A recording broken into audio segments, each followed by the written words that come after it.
L'euro a été imaginé à l'origine comme la première marche vers un gouvernement économique. Il devait pour ses promoteurs produire de manière quasi automatique les corollaires de son succès. Premièrement, une politique de transfert et un policy mixte efficace à échelle européenne. Deuxièmement, une gouvernance économique débouchant sur une convergence sociale et fiscale renforcée.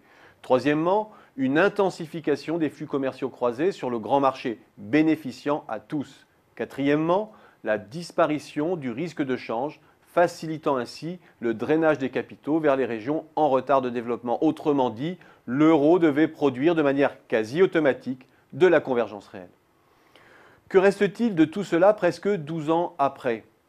Des règles contraignantes qui se substituent au rééquilibrage par des transferts. Autrement dit, une Europe de la règle qui prend l'ascendant sur une Europe du choix et de la démocratie, comme le pointait déjà en 2002 Jean-Paul Fitoussi dans son ouvrage « La règle et le choix ».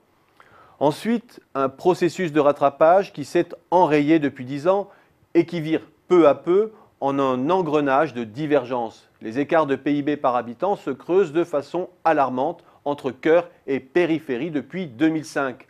Une divergence réelle qui se double d'une polarisation industrielle sur les régions les plus avancées et une destruction accélérée de capacités pour la périphérie. En témoignent aujourd'hui les écarts de production industrielle avec les niveaux d'avant-crise. En témoigne aussi le mouvement d'exode des cerveaux des pays périphériques. Que voit-on encore ? Des disparités de taux d'intérêt réels qui aggravent la divergence réelle puisque le coût du capital est plus élevé dans les pays les moins avancés, c'est-à-dire ceux qui auraient le plus besoin de capital. Un affaissement des coûts unitaires du Sud qui accélère sa mise en orbite dans le système de sous-traitance des donneurs d'ordre du cœur de l'Europe. Enfin, une croissance européenne qui se bâtit hors Europe, tandis que le marché intérieur se paupérise et devient un piège pour les petites entreprises ancrées sur le territoire. Face à cela, les quelques avancées en matière d'union bancaire ou l'affirmation du rôle d'assureur en dernier ressort de la BCE sont présentées comme un aboutissement. L'Europe a non sans mal réussi à mettre en place les digues qui sauvent l'intégrité de sa monnaie. Mais en sauvant l'euro techniquement, elle a enterré l'euro idéal. Le sauvetage monétaire est devenu une fin en soi, quitte à inverser toute la problématique qui motivait son avènement.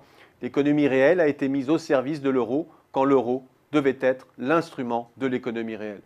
Le marché intérieur a lui-même été sacrifié pour se muer en zone de concurrence âpre, salariale, sociale et fiscale.